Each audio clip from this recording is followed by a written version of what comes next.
చూస్తున్నాం హైదరాబాద్ ఐఎస్ సదన్లో భారీ చోరీ జరిగింది. ఏటీఎంలో నింపాల్సిన డబ్బుని ఎత్తుకెళ్లిపోయారు దుండగులు.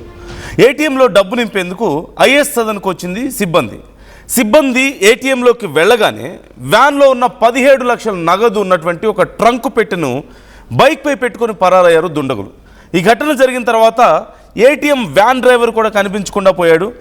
వ్యాన్ డ్రైవర్పై అనుమానం వ్యక్తం చేస్తున్నారు పోలీసులు. వేరే వాళ్ళతో కలిసి వ్యాన్ డ్రైవరే పక్కా స్కెచ్ వేసి ఈ చోరీ చేసి ఉండొచ్చు అని అనుమానం వ్యక్తం చేస్తున్నారు. చోరీ కేసును ఛేదించేందుకు ఇప్పుడు 4 బృందాలు రంగంలోకి దిగాయి. మీకు స్క్రీన్లో చూపిస్తున్నాను. అదే వ్యాన్, ఏటీఎంలో డబ్బులు నింపడానికి వచ్చినటువంటి సిబ్బంది తీసుకొచ్చిన వ్యాన్ అదిగో మీకు సీసీటీవీ ఫోటేజ్లో కనిపిస్తుంది. వ్యాన్లో నుండి ఒక డబ్బులు ఉన్నటువంటి బాక్స్ని తీసుకొని ఏటీఎంలోకి వెళ్ళారు. ఆ ఏటీఎంలోకి వెళ్ళిన సమయంలో సడన్గా అక్కడికి వచ్చినటువంటి వేరొకరు బైక్ మీద వచ్చి ఆ లోపల ఉన్న 17 లక్షల క్యాష్ ఉన్నటువంటి ఒక పెట్టెను తీసుకొని అక్కడి నుంచి చాలా వేగంగా పారిపోయినట్లుగా తెలుస్తోంది. దీనికి సంబంధించి ఇప్పుడు విచారణ చేస్తున్నారు. అయితే అదే సమయంలో ఆ దొంగతనం జరిగిన సమయం నుండి ఆ వ్యాన్ డ్రైవర్ కూడా కనిపించడం లేదు. సో ఇప్పుడు పోలీసుల అనుమానం ఏంటంటే ఆ వ్యాన్ డ్రైవరే వేరే వాళ్లతో కుమ్మక్కయ్యి ఈ దొంగతనం చేసి ఉండొచ్చు. అంటే ఎలా డబ్బు నింపుతారు అనేది వాళ్ళకి తెలిసి ఉంటుంది కాబట్టి, ఏ సమయంలో ఈజీ అవుతుంది అనేది వాళ్ళకి తెలిసి ఉంటుంది కాబట్టి వేరే వాళ్ళకి ప్రాపర్గా ఇన్ఫర్మేషన్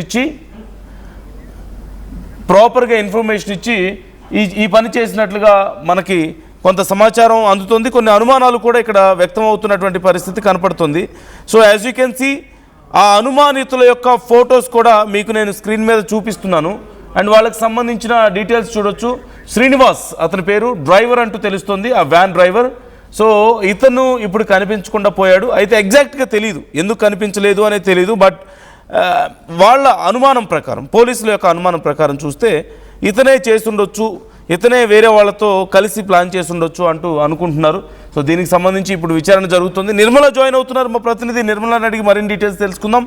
నిర్మల, వ్యాన్ డ్రైవర్ కనిపించకుండా పోవడానికి కారణం ఏంటనేది ఇప్పుడు తెలియాల్సింది. At the same time how could they do this అనేది కూడా చాలా పెద్ద విషయం. ఎందుకంటే ఏటీఎం దగ్గర సీసీ కెమెరాస్ ఉంటాయి, ఆ చుట్టుపక్కల సీసీ కెమెరాస్ ఉంటాయి. ఇవాళ రేపు ప్రతి గల్లీకి 4 సీసీ కెమెరాలు ఉంటున్న పరిస్థితి కనపడుతుంది. అండ్ బైక్ మీద మళ్ళీ నంబర్ ప్లేట్ ఉంటుంది. It's very easy to find out them. But still అంత ధైర్యంగా ఎలా చేశారు, ఎవరు చేశారు అసలు? ఇదే చాలా ఇంపార్టెంట్ క్వశ్చన్. నిర్మల జాయిన్ అవుతున్నారు మా ప్రతినిధి. నిర్మల, ఇప్పుడు వ్యాన్ డ్రైవర్ కనిపించకుండా పోయాడు అని ఆ కోణంలో విచారిస్తున్నట్లుగా తెలుస్తుంది. అండ్ ఈ ఇన్సిడెంట్ అసలు ఎలా జరిగింది? పట్టపగలు ఇలాంటి ఒక చోరీ ఎవరు చేశారు? పోలీసుల డీటెయిల్స్ ఏంటి? 4 బృందాలుగా ఏర్పడి ఇప్పుడు వ్యాన్ డ్రైవర్ కోసము అలాగే దుండగుల కోసము 4 చర్యలు చేపట్టడం కూడా జరిగింది.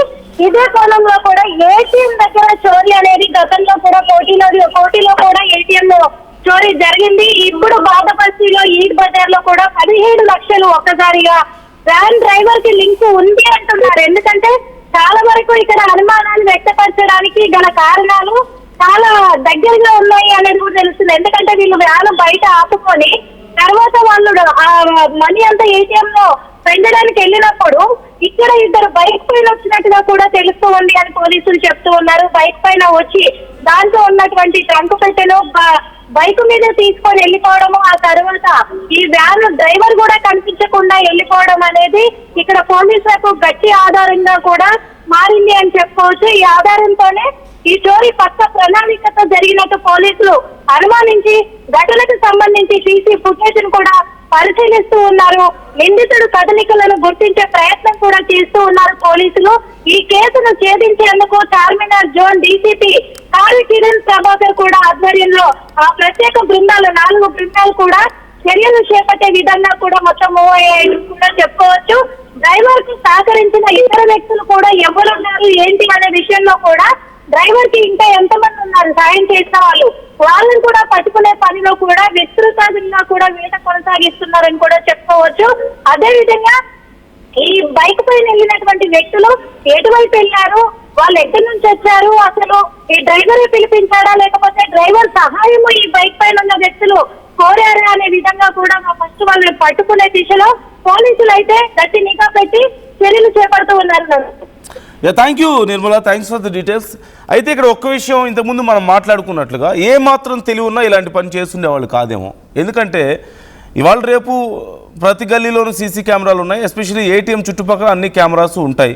కాకపోతే ఒక డౌట్ ఇక్కడ, ఖచ్చితంగా వ్యాన్ నుండి డబ్బులు తీసుకొని లోపలికి వెళ్ళి ఫిల్ చేసే టైంలో గేటు దగ్గర ఒక గార్డు ఉంటాడు, అండ్ వ్యాన్కి కూడా గార్డు ఉండాలి కంపల్సరిగా, ఇలాంటి ఘటన జరగకుండా ఉండడం కోసం. ఎందుకంటే వ్యాన్లో డబ్బులు ఉంటాయి ఇంకా, అండ్ ఏటీఎం షట్టర్ దగ్గర కూడా ఖచ్చితంగా ఒక గార్డు ఉంటారు.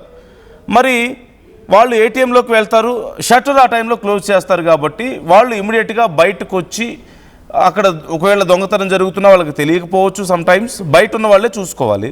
మరి బయట ఉన్న వాళ్ళు ఏం చేస్తున్నారు, షట్టర్ దగ్గర ఉన్న గార్డు కానీ లేదంటే ఈ వ్యాన్ దగ్గర ఉన్న గార్డు కానీ ఏం చేస్తున్నారు అనేదే ఇంపార్టెంట్. అయితే ఇప్పుడు ఆ విజువల్ మనం చూస్తున్నాం, ఇప్పటికే ఆ సీసీ కెమెరా ఫోటేజ్లో మనం చూస్తే ఒక వ్యక్తి అక్కడ మనకు కనిపిస్తున్నాడు గార్డు. మరి అతను ఎక్కడున్నాడు ఆ టైంలో? ఖచ్చితంగా గార్డ్ లోపల ఉంటాడు. ఇద్దరు వ్యక్తులు వెళ్తారు లోపలికి, ఫిల్ చేస్తారు. ఆ టైంలో గార్డ్ ఖచ్చితంగా ఆ షట్టర్కి బయటే ఉండాలి. సో బయట ఒక గార్డ్ ఉండాలి, వ్యాన్ ఇద్దరు ఉండాలి. ఒకరు వ్యాన్ను చూసుకుంటూ ఉంటే మరొకరు షట్టర్ను చూస్తూ ఉండాలి. లేని పక్షంలో వ్యాన్లో డ్రైవర్ ఉంటాడు అండ్ గార్డ్ షట్టర్ దగ్గర ఉంటే ఖచ్చితంగా వ్యాన్ వెనక తలుపులు మూసివేయాలి. కానీ ఇక్కడ ఏదో మిస్ అయినట్లుగా మనకు కనపడుతుంది. వ్యాన్ వెనక తలుపులు మూసివేయలేదు, అందుకే వాళ్ళకి ఈజీ అయింది వచ్చి ఆ బాక్స్ని తీసుకెళ్ళడానికి. అండ్ ఒక బాక్స్ తీసుకెళ్తే మరో బాక్స్ ఉంటుందన్న విషయం వాళ్ళకి ఆల్రెడీ ఐడియా ఉండాలి, సమాచారం తెలిసే ఉండాలి. And at the same times guards కూడా ప్రాపర్గా లేరు అనేది అర్థమవుతుంది. అది నిర్లక్ష్యమా లేకపోతే ఇంకేదైనా ఇంటర్నల్ ప్లాన్స్ ఉన్నాయా అనేది కూడా చూడాల్సి ఉంది ఈ విషయంలో. సో ఖచ్చితంగా ఇంటర్నల్ సపోర్ట్ లేకుండా ఇది జరిగే అవకాశం లేదు. ఇప్పుడు వస్తున్నటువంటి అనుమానాల ప్రకారం ఖచ్చితంగా ఆ వ్యాన్ డ్రైవర్ సపోర్ట్ ఉండుండొచ్చు అని కూడా చెప్తున్నారు. ఎందుకంటే అతనికి అన్ని ఇన్ అండ్ అవుట్ తెలుసు కాబట్టి అక్కడ ప్రొసీజర్ ఎలా ఉంటుంది అనేది. రెండోది, ఖచ్చితంగా అతి త్వరలో చాలా ఈజీగా వాళ్ళని పట్టుకోవడానికి అవకాశాలు కనిపిస్తున్నాయి. యాజ్ వి ఆల్రెడీ డిస్కస్డ్, ప్రతి సిగ్నల్ దగ్గర, ట్రాఫిక్ సిగ్నల్ దగ్గర కెమెరాస్ ఉంటాయి, ట్రాఫిక్ పోలీసుల కెమెరాస్ ఉంటాయి. ఎలాగో అది ప్రతిదీ అక్కడ రిజిస్టర్ అవుతూ ఉంటుంది. దాంతోపాటు దారి పొడవునా ఉన్నటువంటి ప్రతి ఏటీఎం సెంటర్ దగ్గర, ప్రతి షాప్ దగ్గర ఆల్మోస్ట్ సీసీ కెమెరాస్ కంపల్సరీగా ఉంటున్నాయి. ఇవాళ రేపు ప్రతి ఇళ్ళకి, అపార్ట్మెంట్స్కి అన్నిటికీ ఉంటున్నాయి. రోడ్ ఫేస్ చేసి కూడా కొన్ని కెమెరాస్ ఖచ్చితంగా ఉంటాయి. సో వాళ్ళు ఒకవేళ బైక్ మీద వచ్చి ఆ బాక్స్ తీసుకొని వెళ్ళినా ఎంత దూరం వెళ్ళగలుగుతారు? ఎక్కడో ఒక చోట ఖచ్చితంగా ఆగాలి వాళ్ళు. ఈలోగా చాలా సీసీ కెమెరాలో రికార్డ్ అవుతారు. So it's going to be very easy for police as per my knowledge and present situation బట్టి. So what you think about this? ఇలాంటి హెయిస్ట్లు మనం ఎప్పుడో గతంలో చూసుండొచ్చేమో. ఒకప్పుడు ఇలాంటి వాటి మీద సినిమాలు వచ్చాయి, ఇలాంటి హెయిస్ట్లు ఒకప్పుడు చూసాం. కాకపోతే ఇవన్నీ కూడా అప్పుడు సీసీ కెమెరాస్ లేని టైంలో, అంత అడ్వాన్స్డ్ టెక్నాలజీ లేని టైంలో కొన్ని సందర్భాల్లో ఈ వ్యాన్ల చోరీ జరిగింది, ఏటీఎంల చోరీ జరిగింది. But now it's quite different. Situation is very critical for this kind of thieves. So what you think about this? Don't you think it's foolish to rob ATM van, cash van? And ఇప్పుడున్నటువంటి పరిస్థితుల్లో ఉన్నటువంటి అనుమానాలు మీకు ఎలా అనిపిస్తున్నాయి? Van driver మీద కానీ అక్కడ ఉన్నటువంటి సిచ్యువేషన్ మీద కానీ మీ ఒపీనియన్స్ ఎలా ఉన్నాయి? కామెంట్ చేసే ప్రయత్నం చేయండి. అండ్ వీలైనంత త్వరగా వీళ్ళు దొరకడానికి అవకాశాలు కనిపిస్తున్నాయి. మీ అభిప్రాయాలు ఏంటి ఈ విషయంలో?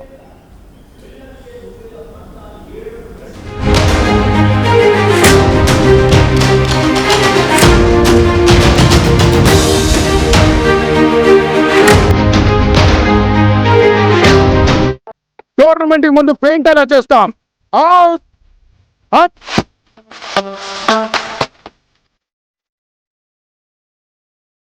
ప్లాన్ అయితే చాలా బాగుంది సార్, స్టేడియం పరిస్థితి చూడండి. టోర్నమెంట్ ముందు పెయింట్ ఎలా చేస్తాం? టెక్నో పెయింట్స్ ఉందిగా. Techno paints, township, dam, stadium లేదా మనీళ్ళు, పెయింట్స్ నుంచి పెయింటింగ్ వరకు పూర్తి సొల్యూషన్ కావాలంటే మేమున్నాం. కానీ సార్, టైంకి పూర్తవుతుందా? రోజుకు 23 లక్షల స్క్వేర్ ఫీట్ పెయింటింగ్ చేయగల సామర్థ్యం, 5,000 మంది స్కిల్డ్ లేబర్ టీమ్ మా వెంట ఉంది. 23 లక్షల? అవును. ప్రపంచ స్థాయి రంగులు, అద్భుతమైన షేడ్స్ తో భారతదేశపు అసలైన పెయింట్ మరియు పెయింటింగ్ శక్తిని నేనే. We are Techno Paints. Techno paints.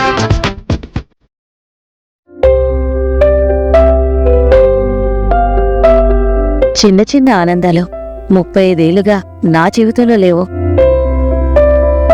35 ఏళ్లుగా నేను డైపర్లలో బ్రతికాను. 6 సెంటీమీటర్ల ఫిస్టులా నా మూత్రాశయంలో లీక్ కారణమైంది. ఎవరూ నాకు సహాయం చేయలేకపోయారు. ఏఐఎన్యూలో వైద్యులను కలిసే వరకు అక్కడ వారు రోబోటిక్ శస్త్రచికిత్సతో నాకు పరిష్కారం ఇచ్చారు. వారు నా ఆత్మవిశ్వాసాన్ని కూడా తిరిగిచ్చారు. Precision care makes it possible. The Center for Robotic Surgery at AINU